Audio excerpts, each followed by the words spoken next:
Coucou tout le monde, j'espère que vous allez bien, que vous passez une belle journée. Alors aujourd'hui on se retrouve pour parler du tofu parce que très souvent je rencontre des personnes qui sont intéressées pour en consommer mais ils ne savent pas forcément le cuisiner, ils ne connaissent pas forcément les différentes variétés de tofu. Donc on va revenir un petit peu là-dessus. Je vous ai mis un petit sommaire en dessous si jamais vous voulez aller voir directement les parties qui vous intéressent. Mais on va déjà voir en gros qu'est-ce que c'est le tofu dans un premier temps. Ensuite, je vous parlerai des différents types de tofu parce qu'il en existe plusieurs. Comme ça, vous n'allez pas être perdu dans les magasins. Et ensuite, je vous expliquerai un petit peu comment vous pouvez les cuisiner tout simplement. Alors le tofu en fait c'est une pâte qui est réalisée à partir de soja qui est très riche en protéines et qui est quand même relativement pauvre en matière grasse. Et bon, je pense que pour la plupart d'entre vous, vous le savez, c'est un aliment qui est très consommé en Asie. Alors après, je sais qu'il existe pas mal de polémiques autour du soja, on entend beaucoup de choses, on entend un petit peu d'ailleurs tout et n'importe quoi. Et je comprends que ça puisse être un petit peu compliqué de savoir qu'est-ce qui est vrai, qu'est-ce qui n'est pas vrai, est-ce que je dois en consommer, est-ce que je ne dois pas en consommer. Récemment, il y a la youtubeuse Alice Esmeralda qui a fait un très bon article à ce sujet. Je vous mettrai le lien juste en description.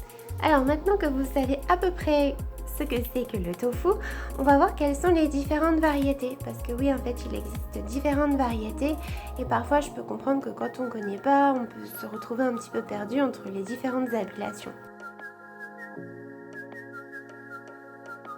Alors, dans un premier temps, vous avez le tofu ferme nature. C'est celui qu'on trouve la plupart du temps en grande surface. C'est vraiment celui qu'on trouve partout, qui est hyper facilement accessible. Donc, c'est du tofu qui va avoir une texture, comme son nom l'indique, relativement ferme. Il est tout blanc, donc en fait, il n'a pas de goût. Donc, celui-ci, je vous déconseille vraiment de le manger nature comme ça, parce que vous allez tout de suite dégoûter du tofu. Mais voilà, vous pouvez le trouver facilement en grande surface, en magasin bio aussi. Et celui-ci, on va voir par la suite, mais il va falloir le cuisiner et non pas le manger comme ça, sinon c'est vraiment pas une bonne expérience pour la suite. Alors après, vous avez aussi des tofu fermes qui sont aromatisés. Donc c'est-à-dire ils ont la même texture, une consistance assez ferme, mais ils ont déjà des petites herbes, des petites sauces qui viennent leur donner du goût et ça va vous éviter en fait d'avoir à les cuisiner. Donc ça, vous pouvez en trouver de plus en plus en grande surface. Je crois que la marque Soja Bio en fait et cette marque vous pouvez la trouver par exemple chez Carrefour. Sinon en magasin bio, je vous recommande la marque Typhoon qui fait toute une gamme de super bons tofu déjà aromatisés. Vous en avez par exemple au pesto, vous en avez à la tomate, vous en avez aromatisé avec un petit peu de sauce soja, vraiment plein de choses. Donc je vous invite fortement à aller voir, ça peut être une super alternative pour commencer. Alors ensuite, vous allez aussi avoir le tofu soyeux. Alors, qu'est-ce que c'est que ce truc? Pourquoi on l'appelle soyeux? Alors en fait, il tient son petit nom du fait de sa texture qui est, comme son nom l'indique, toute soyeuse. En fait, il est très mou, c'est un tofu vraiment super mou. Et lui, on va pas l'utiliser de la même façon que du tofu ferme. Par exemple, le tofu ferme, on va pouvoir le faire cuire à la poêle en petits dés. Le tofu soyeux, lui, il va tout de suite en fait s'émietter. Donc celui-ci en fait vous allez plus pouvoir l'utiliser dans des quiches, dans des crèmes, dans des gâteaux. Et c'est aussi ce tofu qu'on retrouve, vous savez, si vous allez au restaurant japonais, les petits cubes là qui sont tout mous dans les soupes miso. Et voilà, c'est du tofu soyeux. Et le dernier type de tofu que vous allez pouvoir trouver, mais celui-ci on le rencontre beaucoup moins, on en trouve majoritairement en magasin bio, ça va être ce qu'on appelle du tofu lacto-fermenté. Alors là vous me dites mais qu'est-ce qu'elle me raconte, c'est quoi ce mot un petit peu bizarre? Alors en fait la lacto-fermentation c'est un procédé de conservation qui est utilisé depuis bien longtemps, depuis le néolithique en fait, donc vous voyez ça remonte. Et ça consiste en quoi? Ça consiste en fait à mettre des aliments dans de l'eau avec beaucoup de sel ou une saumure. Et du coup, ce qui va se passer, c'est que les sucres vont se transformer en acide lactique. Et donc cette transformation du sucre en acide lactique, c'est un procédé de fermentation qui se produit grâce à l'action de bactéries. Alors ne vous inquiétez pas hein, parce que je me doute que le mot bactérie peut faire un petit peu peur, mais ce sont de bonnes bactéries qui vont déjà permettre, ce procédé-là en fait il permet une meilleure conservation des nutriments. Donc quand vous allez consommer le produit par la suite, vous allez vraiment bénéficier de tous les bienfaits des nutriments qui auront donc macéré dans cette saumure ou dans ce sel. Et en plus de ça, pour votre organisme, c'est tout bénef parce qu'il y a une meilleure assimilation de ces nutriments.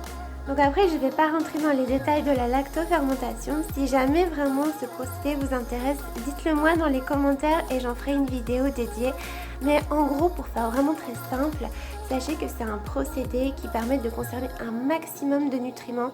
Donc c'est vraiment excellent pour votre santé et ça favorise aussi la digestion. Et donc comme je vous le disais, il y a aussi une variété de tofu qui est lactofermenté, donc qui a bénéficié de ce processus de fermentation. Et ça, on en trouve majoritairement en magasin bio.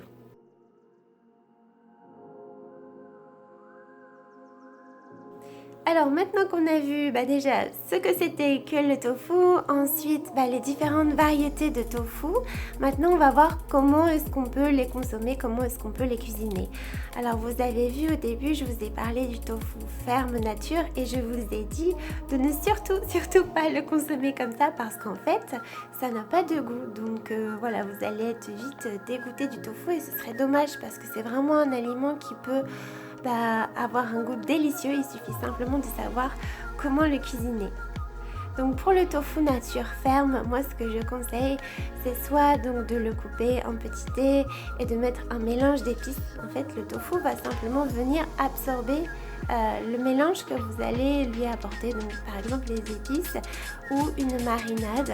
Voilà, vous faites baigner votre tofu pendant quelques heures ou même quelques minutes, ça suffit parfois, dans une marinade.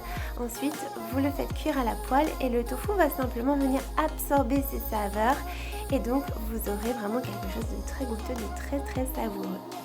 Et ce qui est chouette avec le tofu ferme nature, c'est que ça vous permet vraiment de personnaliser selon vos envies.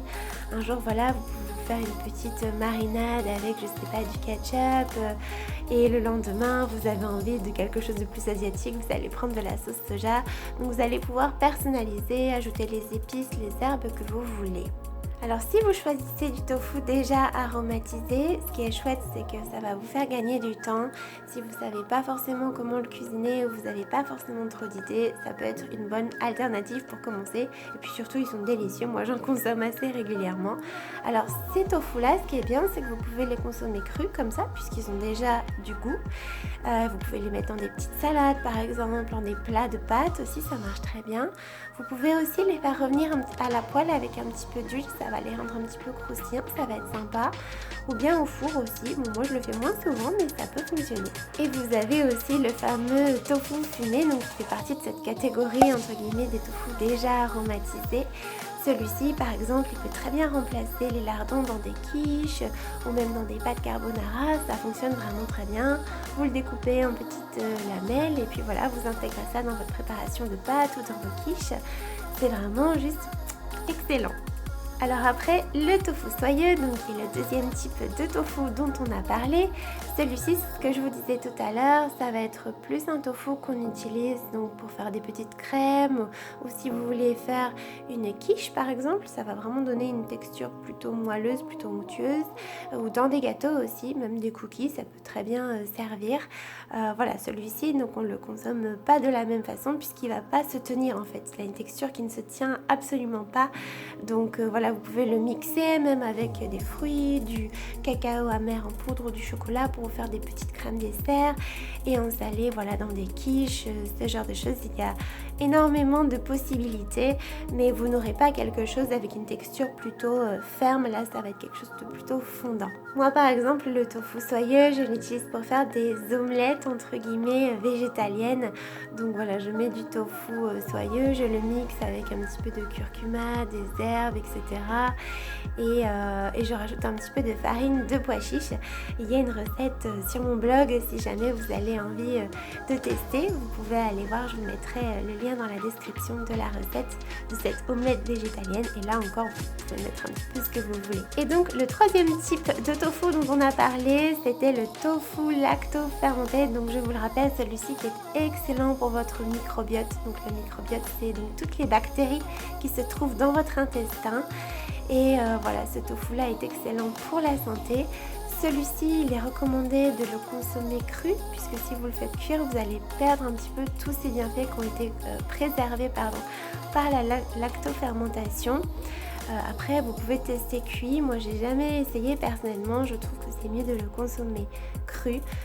Il a un bon petit goût, voilà, vous verrez. Et je l'utilise aussi notamment pour faire du fromage à tartiner végétal. Vous savez, un petit peu de type boursin. J'ai une petite recette aussi sur mon blog qui est vraiment prête en 3 minutes. C'est excellent, c'est à s'y méprendre vraiment, on dirait du boursin. Et voilà, vous avez en plus tous les bienfaits de la lactofermentation. Donc je vous invite vraiment à tester cette recette qui est excellente. Et sinon, donc le tofu lactofermenté, il est assez ferme, hein, donc comme le tofu nature, vous pouvez le couper en petits dés, le mettre dans vos salades, dans vos préparations froides. Voilà, c'est absolument excellent, je vous invite à tester si vous ne connaissez pas.